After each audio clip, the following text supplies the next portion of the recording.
everybody, I'm Tricia Swenson, letting you know what's going on this weekend in the Vail Valley. And I'm down here by Gore Creek checking out the 18th annual Vail Winterfest.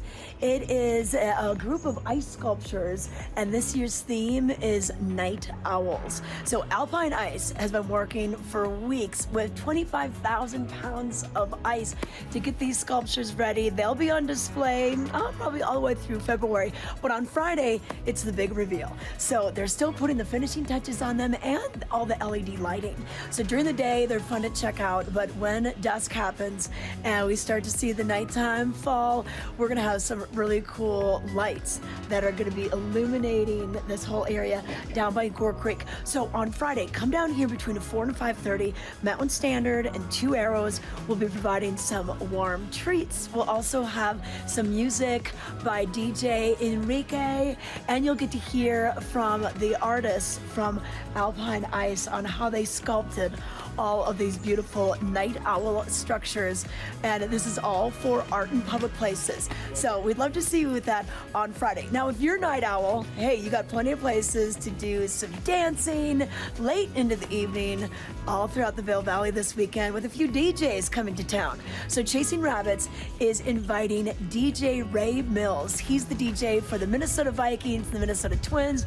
He'll guest DJ for the Timberwolves every once in a while, but he is DJ'd all over Vegas, Miami, and of course Mexico. So he's going to be here on Friday night in Vail Village at Chasing Rabbits, and that is going to start, doors open 10 o'clock. At 10:30 the music will start going till about 1:30 a.m.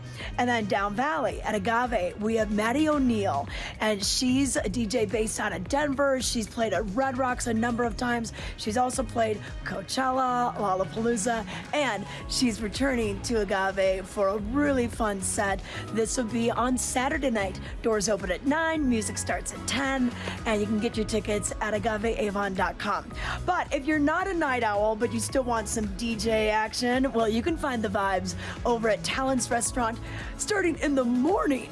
They have their DJ kicking off on Saturdays throughout the winter from 11 a.m. until 2 in the afternoon. So ski a little while, go to the Talent's Restaurant, and then enjoy the beats and the views and the great food and drink. And that is going to be a fun way to spend your Saturday. Now we want to check in on the snow conditions, and Ken Hovey, he's been enjoying the snow and learning about the snow in a variety of ways. Ken? Thank you, Tricia. Yes, it has been a very snowy week up here in the high country, and although you can't tell it from my surroundings as I record this down in Gypsum at a little over 6,000 feet, we have had a load of snow over the past 7 days up here in Eagle County, and I'm going to share a couple of videos with you as proof of it. The first one is that I had the opportunity to go up and ride on Sunday, and that was their 11-inch powder day on Vail Mountain. In my opinion, the best day of the season so far.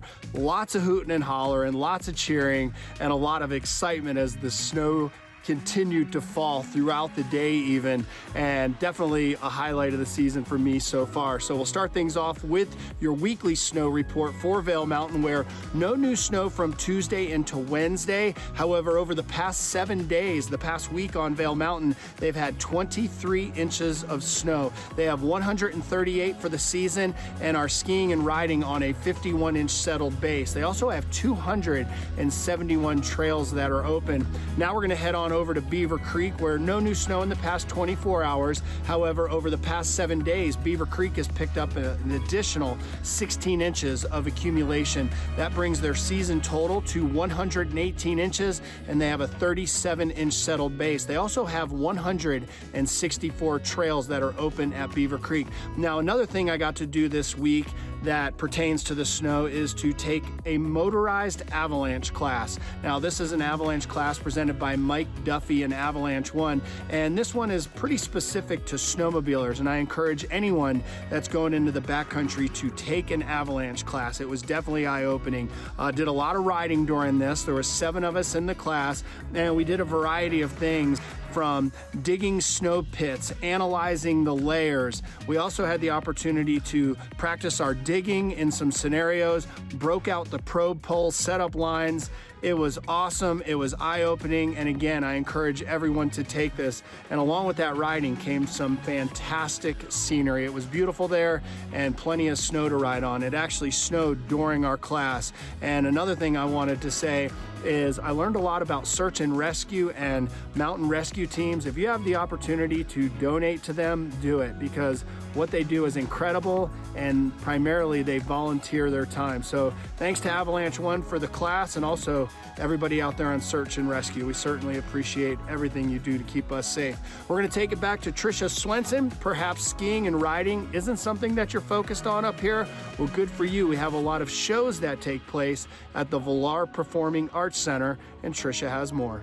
All right, thanks, Ken. Yeah, the Villar Performing Arts Center has a big weekend with the infamous String Dusters and Richard Bona and the Asante Trio this weekend. So, infamous String Dusters, 2 shows, Thursday and Friday. Friday almost sold out, but you can call the box office, you can still get tickets, or go online to villarpac.org. But this wonderful Americana Quintet, Grammy Award winning, just a high energy show.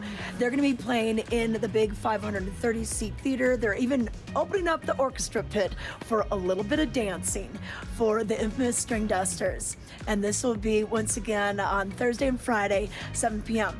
But on Sunday, we're bringing in Richard Bona and the Asante Trio. And Richard Bona's voice has been described as absolutely heavenly. And this is going to be in the May Gallery, which is a smaller venue.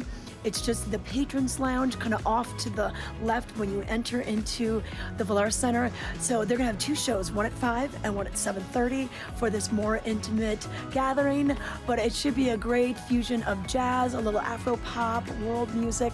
So once again, you can go to villarpac.org for more information. But whatever you do this weekend, get out outside and enjoy.